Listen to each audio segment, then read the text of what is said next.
Tournez avec moi dans Jean, chapitre 4. OK? Jean, le 4e chapitre. Et quand vous l'avez trouvé, vous dites Amen. Non? Si vous ne l'avez pas trouvé, vous dites Attends-moi. Et si vous êtes gêné, vous dites rien. Si vous ne savez pas, vous tournez à quelqu'un, il va vous montrer c'est où l'évangile de Jean.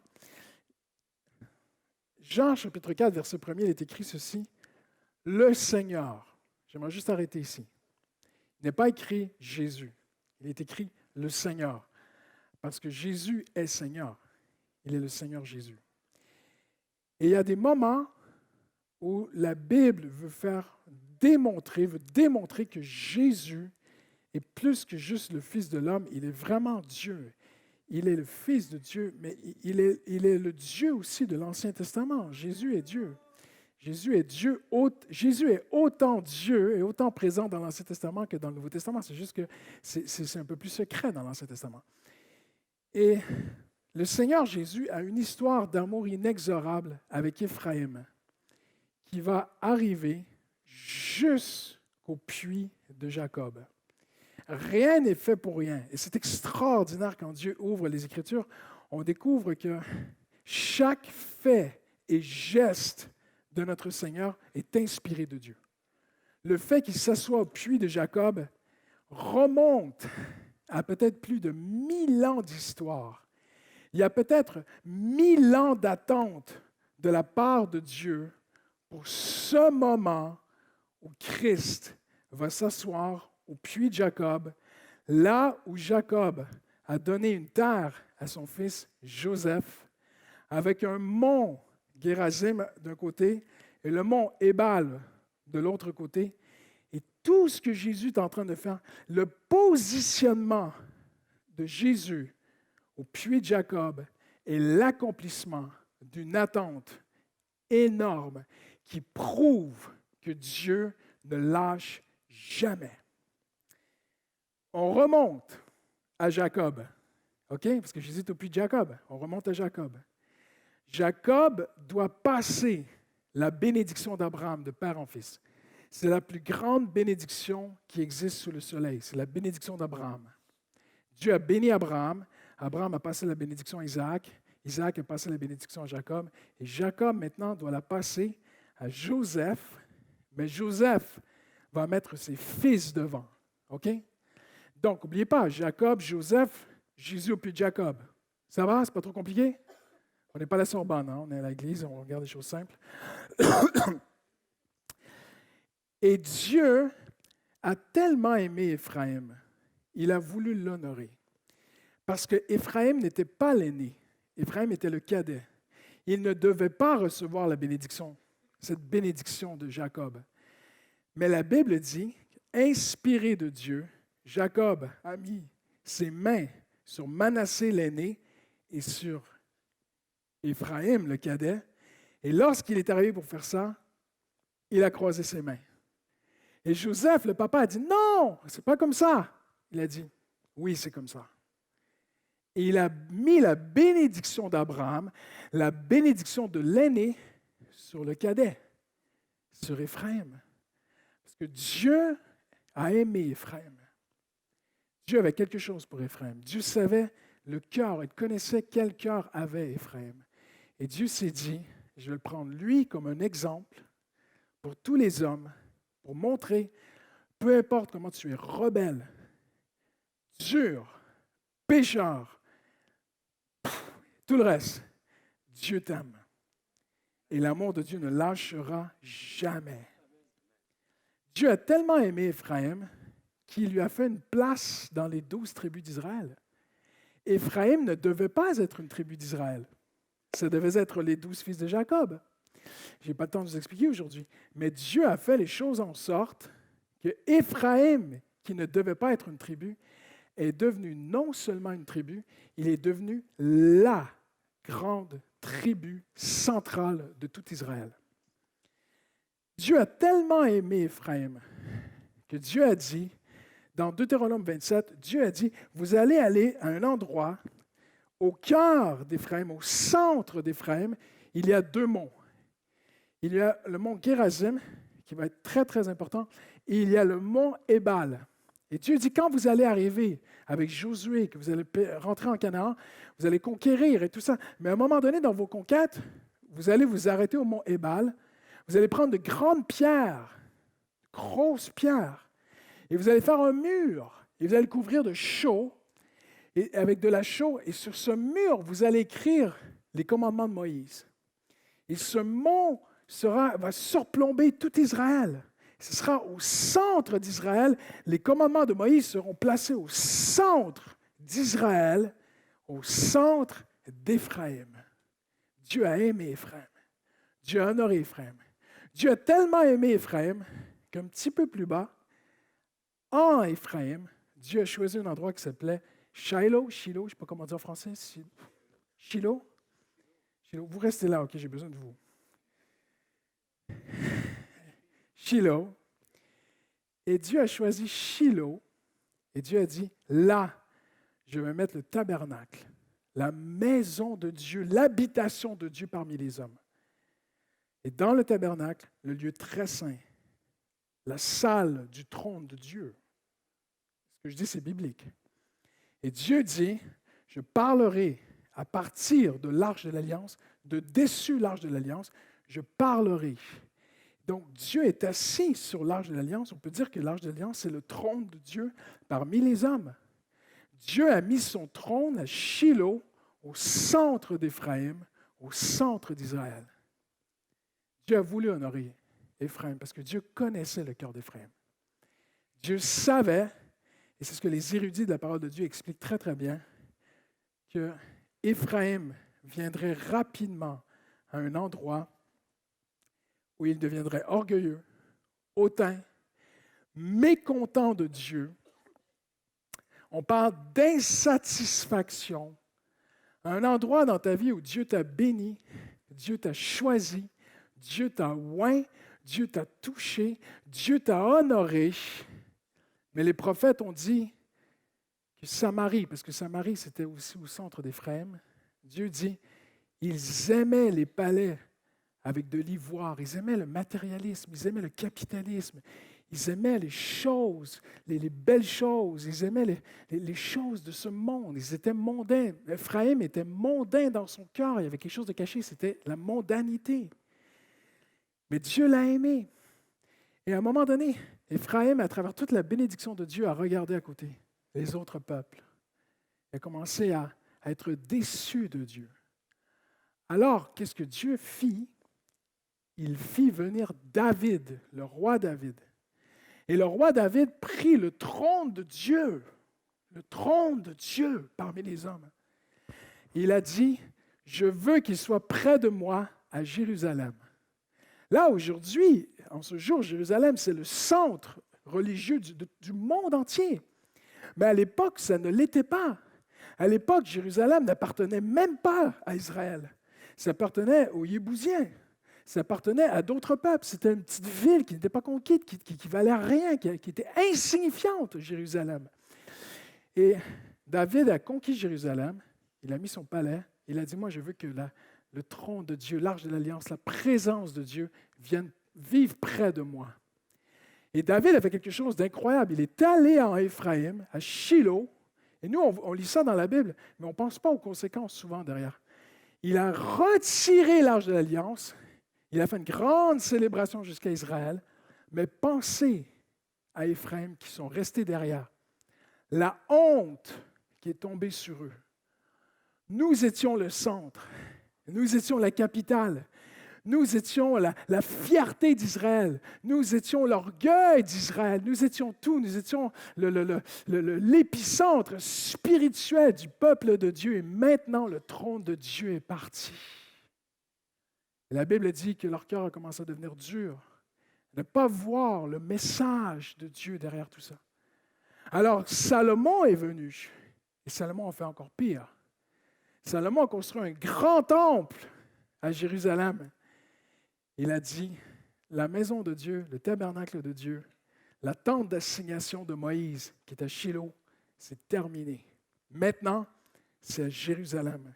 Et Dieu a approuvé. parce que la gloire de Dieu est venue et a rempli le temple, et même les sacrificateurs ne pouvaient plus rentrer dans le temple. Et Éphraïm est resté derrière, et Éphraïm a dit, Dieu nous a quittés. Et là, la Bible dit, le texte apparaît à l'écran, la Bible dit qu'Éphraïm est devenu rebelle, dont le cœur n'était pas ferme et dont l'esprit n'était pas fidèle à Dieu. Les fils d'Éphraïm, armés et tirant de l'arc, tournèrent le dos le jour du combat. Ils refusèrent de marcher selon sa loi. Ils mirent en oubli ses œuvres, ses merveilles qu'il leur avait fait voir. Dieu abandonna la demeure de Silo, la tente où il habitait parmi les hommes. C'est écrit dans la Bible. Dieu abandonna Silo. Il les couvrit d'un opprobre éternel. La honte est sur eux. Il rejeta la tente de Joseph, c'est Éphraïm. Il ne choisit point la tribu d'Éphraïm. Et là, Éphraïm, on ne sait pas quand, mais il y a eu une bataille où les archers d'Israël, c'était Éphraïm. Et on sait, si vous connaissez, si vous aimez l'histoire, on sait que dans l'histoire des guerres, les archers sont toujours la fierté d'une armée.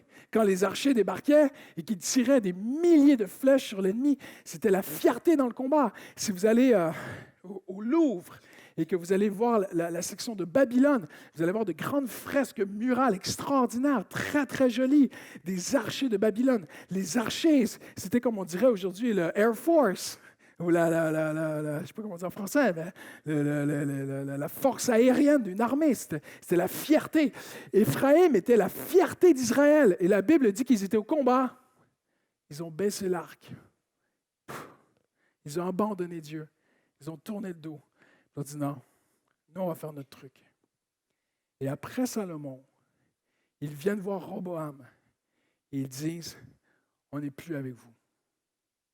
On n'est plus le peuple de Dieu. On va être notre propre peuple. On aura notre roi, nos dieux, notre truc. Et ils vont se mettre dans l'idolâtrie. Ils rejettent Dieu complètement. C'est ce que le psaume 78 dit. Il dit, Dieu dit, vous avez oublié ce que j'ai fait pour vous. Vous ne me considérez même plus. Je ne suis même plus dans votre histoire. Je ne suis même plus à votre origine, à l'origine de vos histoires, de d'où tu viens. Un rejet complet de Dieu. Je ne sais pas si vous connaissez des gens comme ça, mais il y a des gens comme ça encore aujourd'hui. Il y a des gens, Dieu les a touchés. Dieu est allé les chercher. Dieu les a bénis. Dieu les a rebâtis. Et à un moment donné, les choses du monde les ont attirés. Ils sont partis à un tel point que tu peux... À un tel point qu'ils ne veulent même plus se souvenir qu'ils ont déjà été des enfants de Dieu. Complètement oubliés. Mais j'aimerais vous dire ceci. Dieu ne lâchera jamais. Dieu n'abandonne jamais ces gens. Il y a une jeune femme que ma femme et moi on a aidée il y a quelques années, ici en France. Et elle est venue à la maison et tout ça, puis pendant quelques temps, et puis elle avait une situation très, très, très difficile. Elle s'est approchée de Dieu. On l'a vu verser des larmes, on l'a vu crier à Dieu, on l'a vu rassurée par Dieu. Elle a mis sa confiance en Dieu pour une situation et Dieu a agi. Elle allait tout perdre. Et elle a crié à Dieu avec nous. Et je me souviens, je lui ai dit, compte sur le Seigneur. Et les jours passaient, les semaines passaient. Et on lui a dit, compte sur le Seigneur. N'abandonne pas, compte sur le Seigneur. Elle a dit, oui, je compterai sur le Seigneur. Et Dieu lui a répondu. Mais des choses sont arrivées, des déceptions. Et s'est éloignée de Dieu. Complètement éloignée de Dieu. Et elle est allée dans un monde où il y avait beaucoup d'argent sur Paris. Et mon épouse avait ce rêve qu'elle ne me disait pas. Elle s'endormait le soir en rêvant que cette jeune femme revienne à Dieu. Et elle me disait, je rêve, je m'endors le soir parfois, je m'imagine que je tombe nez à nez avec elle dans une rue à Paris et que je lui tends la main. Eh bien, croyez-moi ou non, on marchait devant Notre-Dame de Paris un jour, Justine et moi, et on est arrivé nez à nez avec elle. Et ma femme lui a comme tendu les mains, et on l'a vu se braquer, avoir peur, et puis ça a duré quelques instants, et puis elle est partie. Mais pour Dieu, c'est jamais fini. L'amour de Dieu est inexorable. Dieu ne lâche pas Éphraïm. Dieu, je ne sais pas si mon micro marche, mais j'espère que vous m'entendez bien. Dieu n'abandonnera jamais quelqu'un que tu connais qui s'est vraiment éloigné de Dieu. Ça peut être un proche, ça peut être un membre de ta famille, ça peut être ton fils, ça peut être ta fille, ça peut être ton cousin, ça peut être tes parents. C'est quelqu'un que tu connais, pour qui tu priais. Et à un moment donné, le temps a passé. Je ne ferai pas lever des mains, parce qu'on pourrait être surpris. Mais beaucoup d'entre nous, il y a une période dans notre vie où on priait pour quelqu'un, on espérait pour quelqu'un, on a jeûné pour quelqu'un, on a crié à Dieu, la personne est venue à Dieu, et puis elle est repartie, ça nous a découragés, et on est passé à autre chose. Mais Dieu ne lâche jamais. Dieu n'a jamais lâché Ephraim. Regardez ce que Dieu a fait. Il a envoyé des prophètes à Ephraim. Avez-vous remarqué qu'en étudiant la Bible, les plus puissants prophètes d'Israël n'étaient pas en Juda, ils étaient chez Ephraim. Élie, c'était pour Ephraim. Élie qui a fait tomber le feu du ciel. Élie qui s'est retrouvé, il dit, Seigneur, ils ont tué tous tes prophètes. Jézabel, tout ça, c'est Ephraim. C'est le territoire d'Éphraim. C'est le royaume de Samarie. La Bible dit, Samarie est la tête d'Éphraim. C'est un peuple, ce sont des gens qui ne veulent plus rien savoir de Dieu à un tel point qu'ils ont tué les prophètes. On a des tueurs de prophètes encore aujourd'hui. On a des gens qui ne vont pas tuer le prophète comme ça, à coup de couteau, mais dans leur tête, ils vont tuer des souvenirs. Ils vont tuer, ils vont éliminer, ils vont détruire des choses que Dieu a fait pour eux, des messages, des gens que Dieu met sur leur chemin. Il les élimine. Le prophète Osée, Dieu lui dit de marier une prostituée. Il dit, aime-la comme l'Éternel aime Israël. Il parle à Ephraim. Michée parlera à Ephraim. Ce sont des messagers de Dieu. Élie ont été envoyés pour Ephraim. Et Ephraim, la Bible dit, tuait les prophètes. Mais j'aimerais vous dire, Dieu n'a pas lâché Ephraim. Même si toutes ces choses sont arrivées, Ephraim va aller encore plus loin. Il va aller voir le roi de Syrie. Il va se liguer avec lui pour attaquer Jérusalem et le royaume de Juda. Et le roi de Juda dit, mais c'est la fin du monde, c'est quoi cette histoire? Mon propre frère Éphraïm m'attaque. Et Dieu devra châtier Éphraïm. Dieu devra toucher Éphraïm. Et Éphraïm ne comprend pas le message. Et Dieu l'aime. Mais à un moment donné, Dieu va user de ce qu'on appelle l'anthropomorphisme. C'est des choses qui ne sont pas réellement en lui, mais Dieu va faire comme s'il était un homme. Et Dieu dira, et ça apparaît à l'écran, Dieu dira, que te ferai-je, Éphraïm? En d'autres mots, je ne sais plus quoi faire. Dieu dit, j'ai tout fait pour te ramener. Ça vous est déjà arrivé? Là, vous pouvez lever la main. De prier, jeûner, prêcher, inviter quelqu'un, espérer, croire. Vous dites, j'ai fait comme Abraham, espérant contre toute espérance. Et à un moment donné, tu arrêtes, tu dis, je ne sais plus quoi faire. Que ferai-je pour que cette personne revienne à Christ? Et Dieu a dit ça d'Éphraïm. Éphraïm, c'est le mouton noir d'Israël. Tu m'as abandonné. Tu m'as tourné le dos, dit le Seigneur. Regardez ce que Dieu dit. Je suis fatigué de faire preuve de compassion.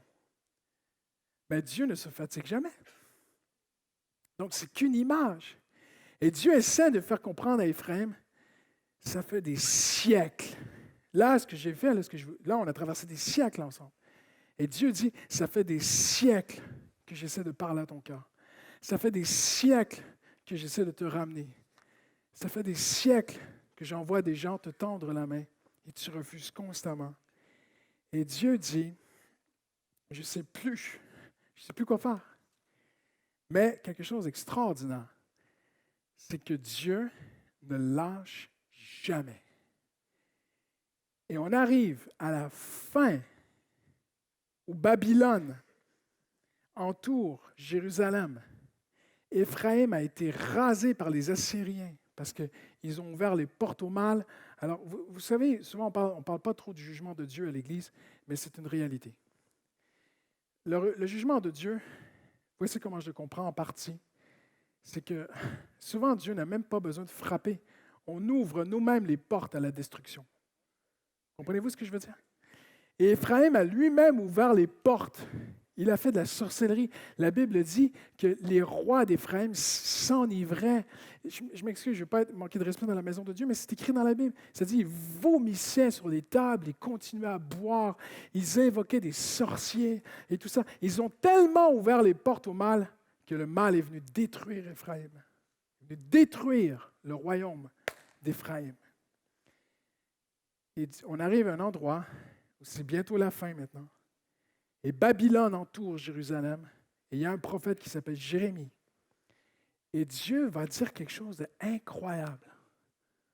Éphraïm est dispersé dans les nations. On regarde la terre d'Éphraïm et on dit, mais c'est fini. Ils sont partis. Il n'y a plus d'espoir. Et regardez ce que Dieu dit.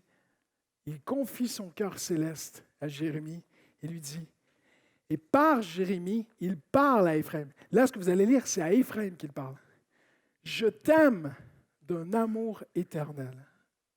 Un amour éternel. Je te conserve ma bonté. Incroyable, hein? Je te rétablirai et tu seras rétabli.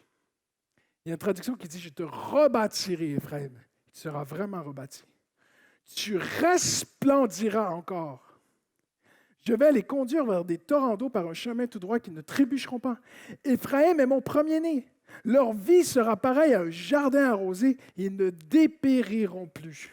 Regardez, je changerai leur deuil en joie. Je les consolerai. Je les rendrai joyeux. Il y a de l'espoir pour ton avenir, déclare l'Éternel. Éphraïm est-il donc pour moi un fils chéri, un enfant qui fait mon plaisir, pour que chaque fois que je parle de lui, son souvenir reste fort en moi. Dieu est ému. Dieu ne peut pas oublier Éphraïm. Il l'aime. Écoutez-moi bien. Quel père peut oublier son fils? Je parle d'un père qui est relativement correct. Hein? Quel père relativement normal? Quelle mère? Parce qu'on a tout vu dans ce monde. Mais quelle mère relativement normale oublierait son enfant? Écoutez-moi bien. Dieu n'oubliera jamais un de ses enfants qui est loin. Jamais. Ça peut être ton frère, ça peut être ton père, ça peut être n'importe qui. Mais regardez-moi bien ici aujourd'hui. C'est très, très important ce que je dis. Chacun d'entre nous, Dieu nous a placés à un endroit. Et à l'endroit où Dieu nous a placés, Dieu nous a donné une sphère d'influence. Un pasteur a une sphère d'influence, mais une simple, on est tous simples, mais Olivia qui est là, elle a une sphère d'influence. Il y a des gens qu'elle connaît dans sa vie. Tu connais des gens qui sont loin de Dieu? Ben voilà, tu vois, elle a prouvé mon message. On a tous une sphère d'influence. Et écoutez-moi bien, je veux vraiment vous parler, que Dieu m'aide à vous parler au nom de Dieu aujourd'hui. Certains chrétiens rêvent de changer le monde, mais ils négligent les gens que Dieu a mis autour d'eux. Allô? Amen? Ou ouch? Mais voyez-vous, ça ne sert à rien de rêver de changer le monde si que mon micro m'aide et le Saint-Esprit. Ça ne sert à rien de rêver de changer le monde si tu ne crois plus que Dieu peut ramener Éphraïm, un membre de ta famille, quelqu'un qui est prêt, quelqu'un que Dieu a déjà touché dans le passé, et quelqu'un qui dit, et c'est mort, c'est fini. La terre d'Éphraïm, elle est rasée, il n'y a plus rien. Et Dieu dit, je te ramènerai. Je te rebâtirai. Comme un enfant. Dieu ne peut pas. C'est impossible. Alors, j'aimerais vous dire aujourd'hui, si je vis, ce n'est plus moi qui vis, c'est Christ qui vit en moi. Donc, Christ en moi ne peut pas oublier mes proches et mes bien-aimés qui se sont éloignés de Dieu. Impossible. Impossible. Si je tends l'oreille, le Saint-Esprit va me dire, crois encore. Attends, espère, prie, continue, lâche pas, parce que l'inexorable amour de Dieu ne lâchera jamais. Jamais. c'est que je suis profondément bouleversé quand il est question de lui. Moi, j'ai vu ça dans ma famille. Ma sœur s'est éloignée de Dieu, touchée de Dieu, s'est éloignée de Dieu, sortait en boîte de nuit. À l'époque, il y avait toutes sortes de styles qui sortaient. C'était le début des punks, le début des rockers, le début de toutes sortes de trucs. Et ma sœur, elle a fait tous les styles possibles. Elle rentrait un soir, elle était punk. Le soir d'après, elle rentrait, elle était rockeuse. Le soir d'après, elle était... il y avait de tout. Et elle a fait toutes les misères du monde possibles à mes parents. Je ne peux pas t'expliquer. Elle a fait vivre à mes parents toute forme de misère qu'on peut amener, qu'un enfant peut faire souffrir à ses parents. Mais il y a quelque chose qu'on ne pouvait pas arracher de mes parents, c'était l'amour qu'ils avaient pour elle. Et mon père avait dit, sans compromis, si tu vis comme ça, tu ne pourras pas rester à la maison. Et à un moment donné, ma soeur a dû partir. Mais j'ai vu mon père et ma mère prier pour elle. Le soir tard, moi je rentrais du groupe de jeunes, je chantais Alléluia, je surprenais mes parents se tenir par la main avec des larmes aux yeux. Ils étaient heureux pour moi, mais priaient pour ma soeur. Parce que pendant que j'étais au groupe de jeunes, elle sortait en boîte de nuit. Tu vois? J'ai vu le Saint-Esprit diriger mon père et lui dire l'adresse où ma soeur était et qu'elle était en danger. Et mon père est parti à enfoncer une porte d'un appartement. Il y avait des gars en train de droguer ma soeur qui voulaient faire des choses avec elle.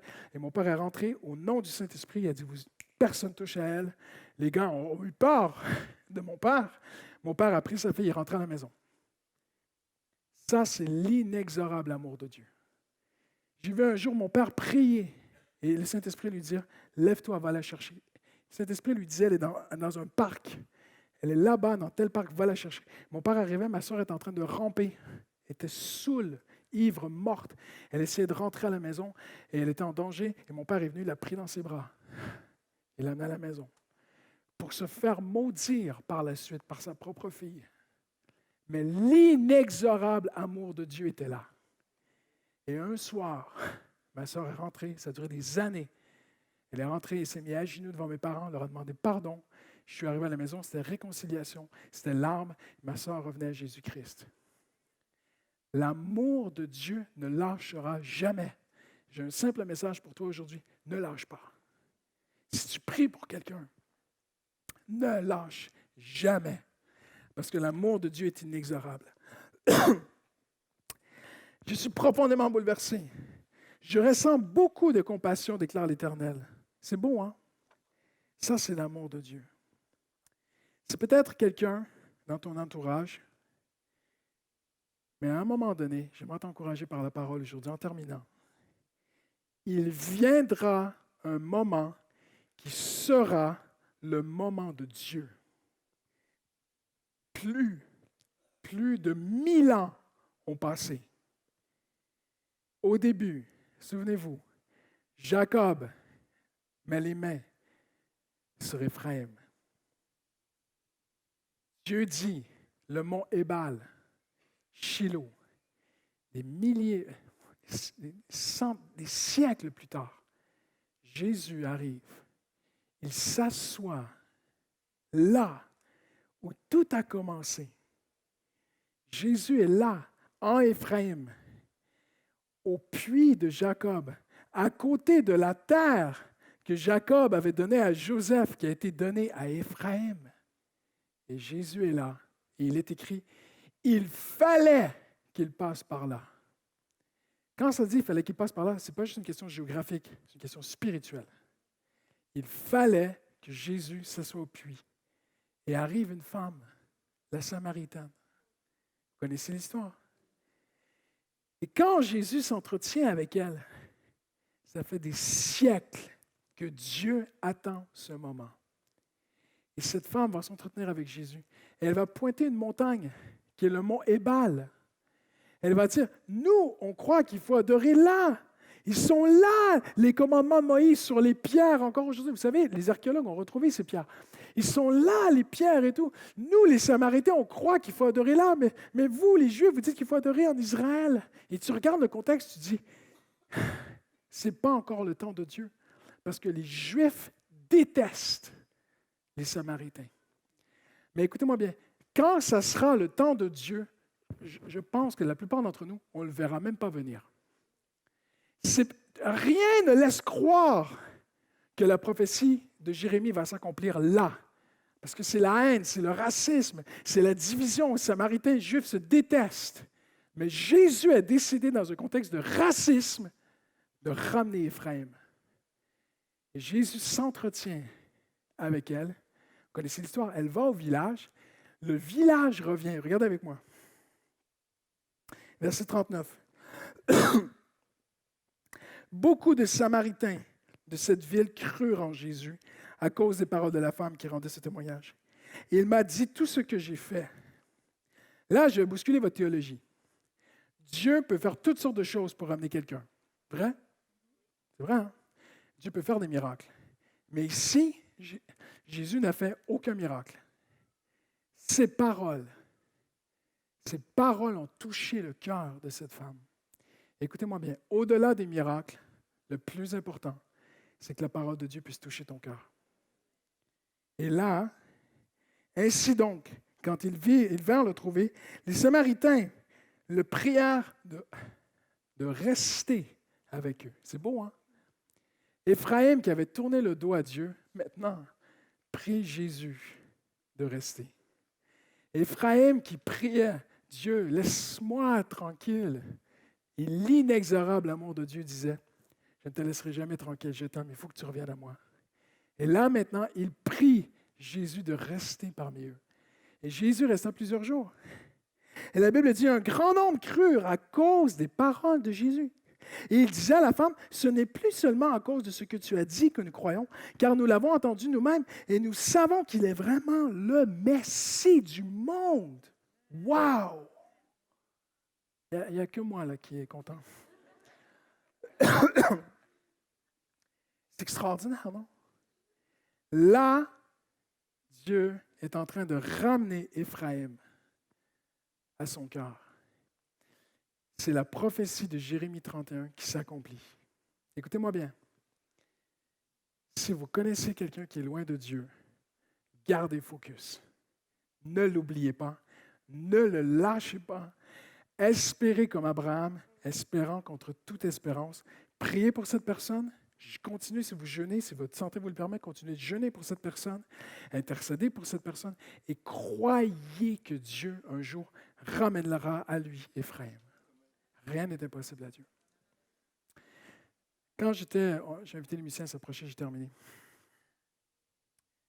Quand j'étais pasteur de jeunes, quand on est pasteur de jeunes, on vit beaucoup d'émotions. Et il y a un jeune qui est débarqué au groupe de jeunes, commençait à s'approcher de Dieu, touché par Dieu, tout ça. Et puis à un moment donné, il s'est éloigné de Dieu. Puis il est parti très loin. Et quand tu es pasteur, parfois tu le prends un peu plus personnellement. Tu te dis, mais je ne prie pas assez, je ne suis pas assez consacré, je ne prêche pas bien, qu'est-ce que j'ai fait, où est-ce que j'ai manqué? Et il a sombré, je ne te raconte pas, dans un monde de proxénétisme, de trafic, de tout, tu vois. Et on priait pour lui. Et je dis, Seigneur, il faut que tu le ramènes, c'est pas possible. Et un jour, il m'appelle. Il dit, pasteur, des années plus tard, j'étais pasteur pendant 10 ans de jeûne.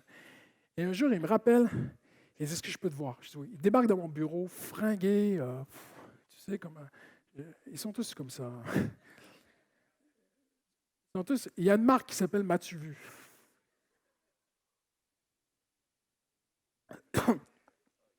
Elle a ça de muscles par-dessus les muscles, les tatous, tous les trucs. Il débarque dans mon bureau, les yeux lui sortaient de la tête tellement il était énervé. Il dit, pasteur, il faut que je te parle. Il s'assoit comme ça, il prend les bras du fauteuil, et puis il dit, c'est pas ce qui m'est arrivé. Il me regarde, il dit, vous priez pour moi. Je dis, oui, on prie pour toi. Il dit, cette nuit, je suis rentré, cette nuit matin, je ne sais pas quoi, il y a quelques temps, je me suis couché, j'entendais la voix de Dieu. Il me disait, reviens à moi, parce que tu es vraiment sur un mauvais chemin. J'étais couché dans ma chambre et je regardais la porte qui était fermée. Il dit, pasteur, je n'avais pas pris de drogue, je vous dis, je n'étais pas drogué. J'ai vu les flammes de l'enfer passer autour de la porte qui essayait de venir me chercher. Et Dieu qui me disait, tu es sur un mauvais chemin. Il dit, je reviens à Dieu. Je dis, wow! Il revient à Dieu. Mais vous savez, la peur marche seulement pour un temps. Il est reparti dans le monde. Et tu dis, c'est pas possible. Éphraïm, un vrai Éphraïm, tu vois. Et moi, je vais vous confesser mes péchés, moi j'ai lâché le truc. Je dis, Seigneur, trouve quelqu'un d'autre. Mais Dieu est bon. Il a trouvé quelqu'un d'autre. Moi, je suis déménagé en France. Et quelques années plus tard, je retourne prêcher au Canada. Et après la réunion, tout ça, dans une église, je rentre dans ma voiture, je suis devant l'église, je suis dans ma voiture. Et je vois 2-3 gars qui viennent, ils toquent dans ma fenêtre, « Hey, pasteur » et tout, machin. Et ils me regardent comme ça, ils disent, « Est-ce que tu me reconnais? » Là, je le regarde. Le temps a passé, franchement. Il a un petit chapeau, tu vois, et tout. Il enlève son chapeau. Patrick. Ouais, il avait une grosse Bible comme ça, blanche, qu'on m'en donne dans les mariages. Mais qu'est-ce qui t'est arrivé? Ah, il dit, Dieu ne m'a jamais lâché. Amen. Aujourd'hui, il dirige un groupe maison, prêche l'Évangile, prêche dans la rue, aime Jésus, encourage d'autres et tout. Il y avait un groupe de potes avec lui, de copains qui aimaient Jésus. Et je suis parti chez moi. Au-delà de la réunion, c'est lui qui a fait mon bonheur. Parce qu'il y a plus de joie à une brebis, hein? Et ma femme et moi, on se regardait, on s'est dit, ah, Dieu ne lâchera jamais personne. Amen. Voici pourquoi c'est important que nous, on ne lâche pas. Parce que Dieu ne lâchera pas. Si tu lâches, tu ne seras pas là quand il va le faire. Comprenez ce que je veux dire? Il peut te faire une grâce. Mais si moi, j'abandonne et je lâche, le jour viendra où Dieu agira. Moi, je ne sais pas pour vous, moi, je veux être là. Alors, je ne veux pas lâcher. Mais il y a deux choses. On ne lâche pas, mais aussi on relâche à Dieu. Comprenez-vous? Personne ne peut sauver personne. Tu ne peux pas sauver un homme. Mais tu peux prier, tu peux l'aimer, tu peux espérer, tu peux croire, tu peux attendre et tu peux dire, Seigneur, je te donne tout et je relâche. Je ne lâche pas, Seigneur, ma foi ne lâchera pas, mais je relâche la situation, Seigneur. Et je te fais confiance. Amen. On a des musiciens? Je vais aller toquer, voir. Ah ben voilà.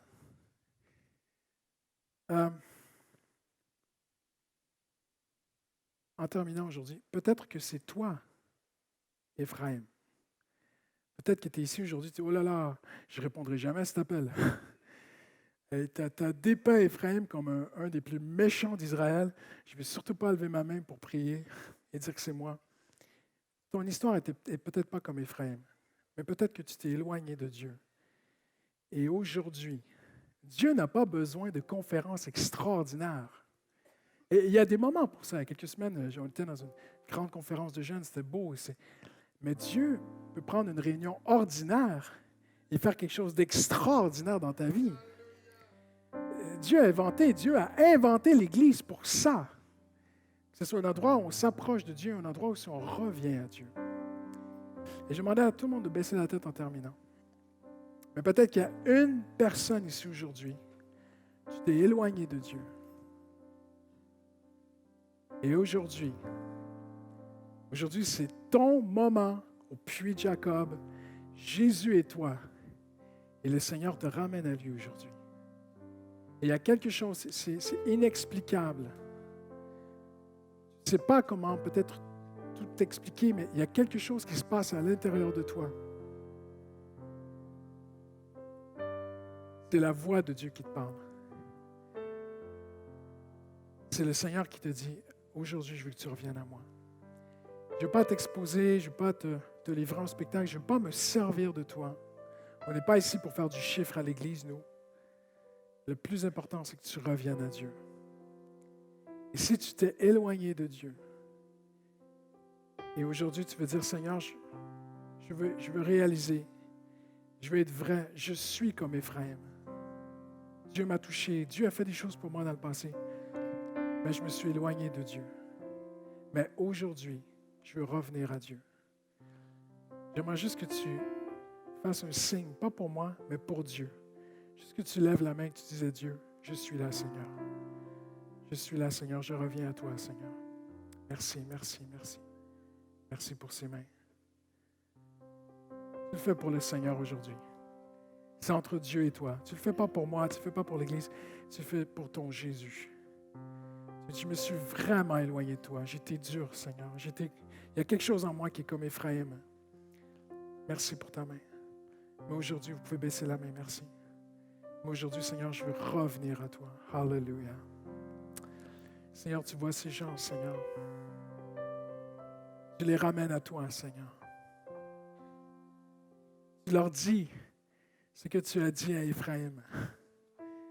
Tu leur dis, je t'aime d'un amour éternel. Je te conserve ma bonté. Je te rebâtirai. Tu resplendiras encore. Je te conduirai vers des torrents d'eau. Tu ne trébucheras plus. Tu es comme mon premier-né. Je te rendrai joyeuse, joyeux. Il y a de l'espoir pour ton avenir. Tu es mon enfant chéri. C'est en toi que je prends plaisir.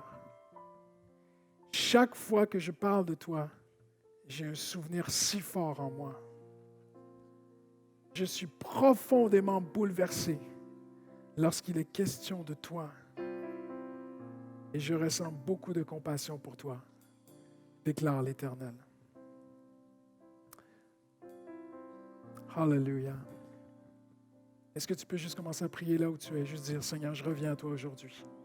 Tous ceux qui ont levé la main, commence à murmurer tout doucement dans ton cœur. Commence juste à dire, Seigneur, je reviens à toi aujourd'hui, Seigneur.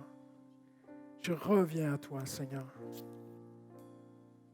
Ephraïm a dit, je me suis laissé corriger. Fais-moi revenir et je reviendrai. Tu es l'Éternel. J'ai de meilleures intentions. Je regrette mon attitude. J'ai pris conscience de mon état. Dis-lui cela aujourd'hui. Seigneur, je prends conscience de mon état, Seigneur. Seigneur, je veux pleinement revenir à toi aujourd'hui. Seigneur, dis-lui maintenant, je veux revenir à toi, Seigneur. Alléluia. J'aimerais juste faire un dernier appel en terminant.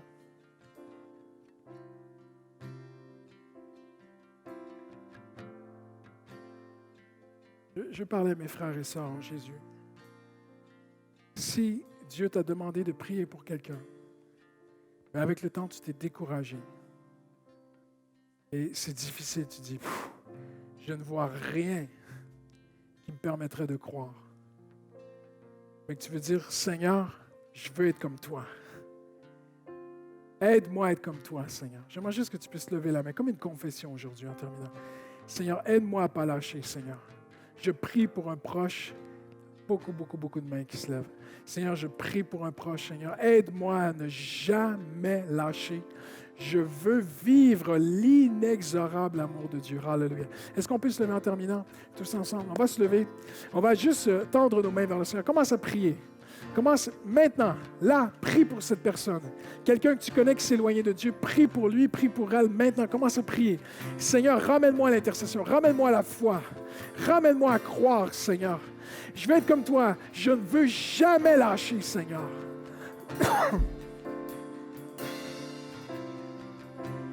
Et commence à prier maintenant, commence à chercher le Seigneur.